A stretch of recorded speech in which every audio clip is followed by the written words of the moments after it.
gosh, I really don't want to do this. Oh my god, why am I doing this again? Part 3 of the C1 Advanced Speaking exam is 4 minutes long if you have one partner, or 6 minutes long if you are in a group of 3. You and your partner will be given 5 prompts, and in the center of these prompts will be a question for you to discuss.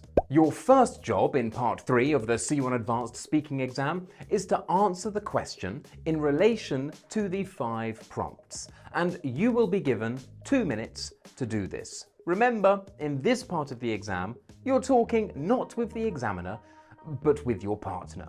Then, after your 2 minutes have finished, you will be given another question, and this question will require you to come to a decision with your partner.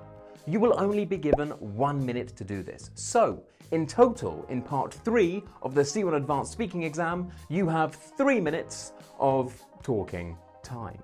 So then, let's have a look together at what this might look like.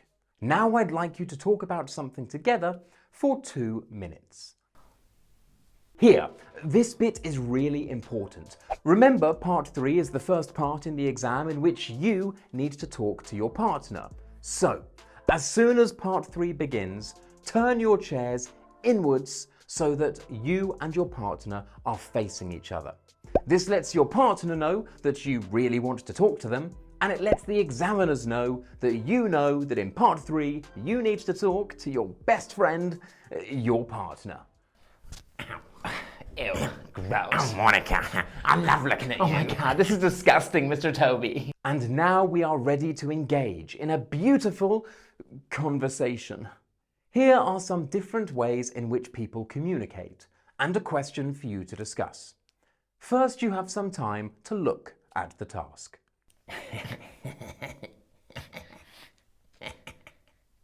At this point, you and your partner will have 15 seconds to look at the prompts and the question. Use this time wisely. Don't try to start early. The examiner will tell you when you need to start talking. Use these 15 seconds to plan some answers and to think about what you could say in relation to each prompt. Now, talk together about the advantages and disadvantages of communicating in these ways. I think personally that, I would say that, Oh my God. This happens all the time, and boy oh boy, it can be really awkward. So, you, my dear viewer, must take control. Immediately ask your partner, would you like to go first? Or shall I? Would you like to go first, Monica? Or shall I? I think you could go first. Okay, so I think that letter writing is a great way to express yourself thoughtfully. Yeah. Not many people these days write physical letters, and so a letter can be a powerful way to show your sincerity. In fact, Monica, I have written you a letter right here to express my feelings. Oh my god, no, stop it. What are you doing? Oh, okay, sorry. Okay, so what do you think about chatting online? Well, I think that... Stop. What Monica did was absolutely terrible. Oh my god, hey! Remember, in Part 3, you are marked on how you interact with your partner. In the Cambridge marking scheme that the examiners use, this is known as interactive communication.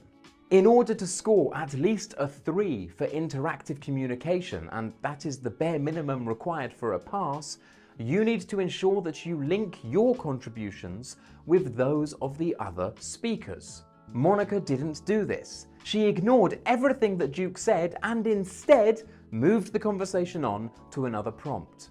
No. You must comment on what your partner has said before you move the conversation forward. So, let's go again. Okay, so, Duke, I agree. And what do you think about chatting online? I think that... Oh my gosh, I want to vomit because that was disgusting. I what give is up. it now? I give up. We have exactly the same problem. Simply saying, I agree, is not widening the scope of the interaction. By simply saying, I agree, you're shutting down the conversation. Never say I agree. Again, if you want to score a 5 in interactive communication, then you need to build on what your partner has already said. Moving on to the next prompt without commenting on what your partner has said doesn't do that. Saying I agree and then moving on to the next prompt doesn't do that. Asking your partner, and what do you think about, and forcing them to move on to the next prompt doesn't do that. And it also denies them the opportunity to do that. So don't do that either. Instead, do this. Firstly, rephrase what your partner has said before you. This enables you to clarify any misunderstandings, it demonstrates you are listening, and it shows the examiner and your partner that you have understood the point they were making. Then, comment on what they have said with your own opinion. This is you evaluating what they have said and giving your own input. And then, try to link this with another prompt. And this may sound complicated, but it's actually not. This is what we call a conversation, and you do it all the time. But for some reason, people enter an examination room, they get really nervous, and they start having unnatural, stilted conversations. But you can do better than that. I believe in you. So, let's see what this could look like. Okay, so I think letter writing is a great way to express yourself. It is. Sincerely. I mean, not many people these days write physical letters, so a letter can be a powerful way to show someone you really care. Letter writing really does show that you care about somebody. I also think that it's a great way to express yourself through handwriting and stuff. But I feel like today we're so used to chatting online through apps that people don't have the patience for writing. Well, chatting online has really revolutionised communication, Monica. It is so convenient. Okay, good. Notice how Monica rephrased Duke's opinion on letter writing. Then she gave her own opinion, and then she linked letter writing to chatting online. This is perfect, and it's exactly what the examiners are looking for. Let's continue. Chatting online has really revolutionised communication, Monica. But it's so convenient. Instead of writing letters to 10 girls a day, I can go on Instagram and send it to hundreds. I mean, I still have not received a single reply yet, but never give up. That's what my mum says. Oh my God. Okay, so I think the fact that people can send hundreds of messages a day is a bit problematic. You know, it's like we've lost the ability to communicate face to face. You know what I mean? I think that's how authentic relationships are built, and they're oh my God, I can't remember the word. Oh my God. Wow, this is embarrassing. She's gonna get low marks, isn't she, Toby? Oh, good God. Okay, so in this situation, who looks worse? Duke or Monica? Well, to be honest, it doesn't look great for either. For Monica, this is bad because she has completely disrupted the entire flow of the conversation just because she cannot find one word. If you're in this situation, try to explain the concept and move on. Don't waste time and ruin a perfectly lovely conversation just because you cannot remember a single word. The examiners are not going to cry and mark you terribly just because you have forgotten a word. However, they will do if you hesitate, stop talking, and ruin the conversation because you cannot remember a single word. Because that shows you are unable to paraphrase. You are unable to work around a problem in order to communicate the message that you want to communicate. However, if I'm going to be completely honest, I would say that Duke looks much worse in this situation. Why? But Monica's an idiot. No, I'm She not. wanted to say, I think that's how authentic relationships are built and maintained. But she couldn't even that do was that. the word. She should be taking B1, not C1. Seriously, this is awful. Please remember, the exam is not a competition. If you see your partner struggling to find a word, then help them. If they are struggling to express themselves, then help them. If you help your partner, they will be able to contribute more to the conversation, and this will allow you to widen the scope of the interaction. That can only benefit you. If your partner struggles and doesn't know what to say, then it is your job to ensure that you can keep the conversation going in a polite and really friendly way. One way of doing this is to attempt to clarify what you think they were trying to say. So, Duke, instead of gloating at Monica struggling to find a word, why don't you do that, okay? So, you're saying that you think that face-to-face communication is necessary to build and maintain relationships? Yeah, exactly, Duke. Okay then, Duke. Let's show Toby what you can do. It's time to use grammar and vocabulary.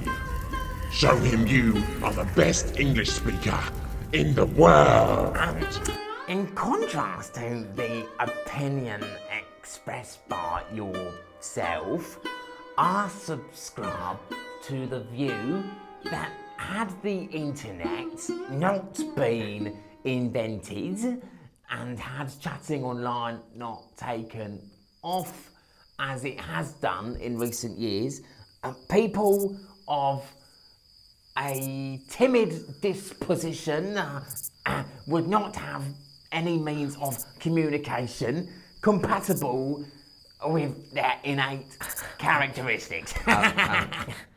Okay. Right, okay. It's time to talk about grammar and vocabulary. These two categories are marked separately. If you want to score a 5, the highest marks possible for grammar, then you need to demonstrate that you have a good degree of control of a wide range of grammatical forms. And it's the same when it comes to vocabulary. A wide range of vocabulary should be exhibited when discussing both familiar and unfamiliar topics. Now, let's talk about Duke's answer. Because Duke's answer certainly did achieve this. It would definitely have been given a 5 for vocabulary and a 5 for grammar, because, yeah, that was really good. But was it worth it? No, it wasn't.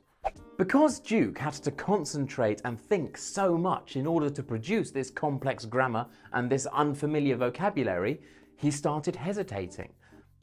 A lot. This will seriously damage your score for discourse management. If you hesitate too much, you will be downgraded. I'm really sorry, but that's just how the world works, baby. Oh, cringe. Additionally, because he was so focused on his grammar and vocabulary, he completely forgot that Monica existed, so that's interactive communication out the window. But perhaps more importantly, what happened to Duke's pronunciation? Where did the intonation go? Well, it vanished. Pronunciation when it comes to the C1 Advanced Speaking exam has nothing to do with being able to be understood. It has nothing to do with pronouncing individual words correctly. In order to score a 1, you need to be intelligible. So that's a fail, by the way. So that's not even the bare minimum. If your pronunciation is so bad that you cannot be understood, then, well, you shouldn't be taking the C1 Advanced exam. For the C1 Advanced Speaking exam, pronunciation is about the way you use your intonation to emphasize and convey meaning. This means emphasizing words in a sentence that should be emphasized. This could mean using upwards intonation when you're asking a question. This could mean using downward intonation to signal that your conversational turn has come to an end.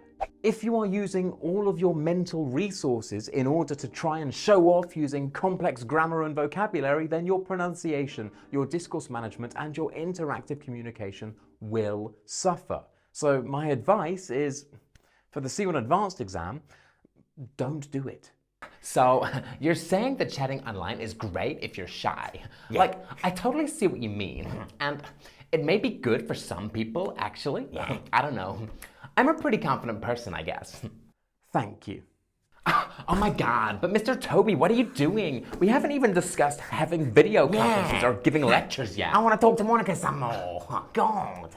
Don't worry, because you don't need to discuss all of the prompts. In fact, I actually advise against trying to discuss all of the prompts. In order to complete Part 3 effectively, you need to be giving opinions, evaluating opinions, asking your partners what their opinions are, and speculating. And there is no way that you can do these things effectively if you're trying to talk about all 5 prompts in 2 minutes. In fact, it is much better to talk about only 2 prompts for the entire 2 minutes than it is to talk about all 5. Just remember, if you are only talking about 1 or 2 of the prompts, then don't go off topic. If your conversation becomes irrelevant, then you will lose marks. And if you notice your partner introducing irrelevant things, then just gently steer the conversation back to where it needs to be. Okay then, now let's move on to the final part of part 3. Now you have about a minute to decide which 2 ways of communicating are least effective. Okay, I think that giving lectures and having a video conference... Me too, actually, Duke. Finished. No, obviously that's not good enough. The final part of part 3 will involve you being asked a question that will require you to negotiate with your partner to come to a decision together. However, you only have a minute and you don't need to convince your partner of anything. If you and your partner disagree, then that's fine. You just need to show some evidence of communication and negotiation. Again, I don't want to see 2 monologues. That's not a conversation. That's, I don't know what that is. Yeah. Oh yeah, and it's even better if you can link what you say in this part to what was said in the previous part. That's great. Well, as we said, I think we both agreed that writing a letter, chatting online, and face-to-face meetings can be effective. Yeah, so I guess we think that giving lectures and video conferences are the least effective. I mean, I find it hard to concentrate during lectures. They're like so boring. And you can't really interact during lectures. Totally. You're just listening. It's much better if you can ask questions and stuff. Okay, so we agree on that. And video conferences, what do we think? Well, I remember during Terrible COVID, day. everything was done, video conferences and stuff, and I just turned off my camera and stopped listening. Yeah, I did the same. I was actually just watching Chloe Ting videos. Me too. She is so sexy. The way she moves. Oh my God, you're gross. Sorry, Monica. So, okay, let's say video conferences and lectures. Yeah, I agree. Thank you. And there we have it. That was perfect. Notice how it was really simple. No one tried to show off, neither Duke nor Monica attempted to overcomplicate the interaction. The important thing is that they interacted, and whatever decision they both came to was influenced in some way by what their partners had said before them. That's all you have to do. I promise. And with that, we are finished. Finally, I'm out of here. Me too, Monica. I'm coming with you. No, you are not. Ew, gross. Yes, I am. Oh my God, Mr. Toby, help me. That was everything that you need to know about part 3 of the C1 Advanced Speaking Exam. If you liked the video, don't forget to smash that like button, subscribe if you haven't already, leave a comment down below. My name is Toby, and this was Smash English.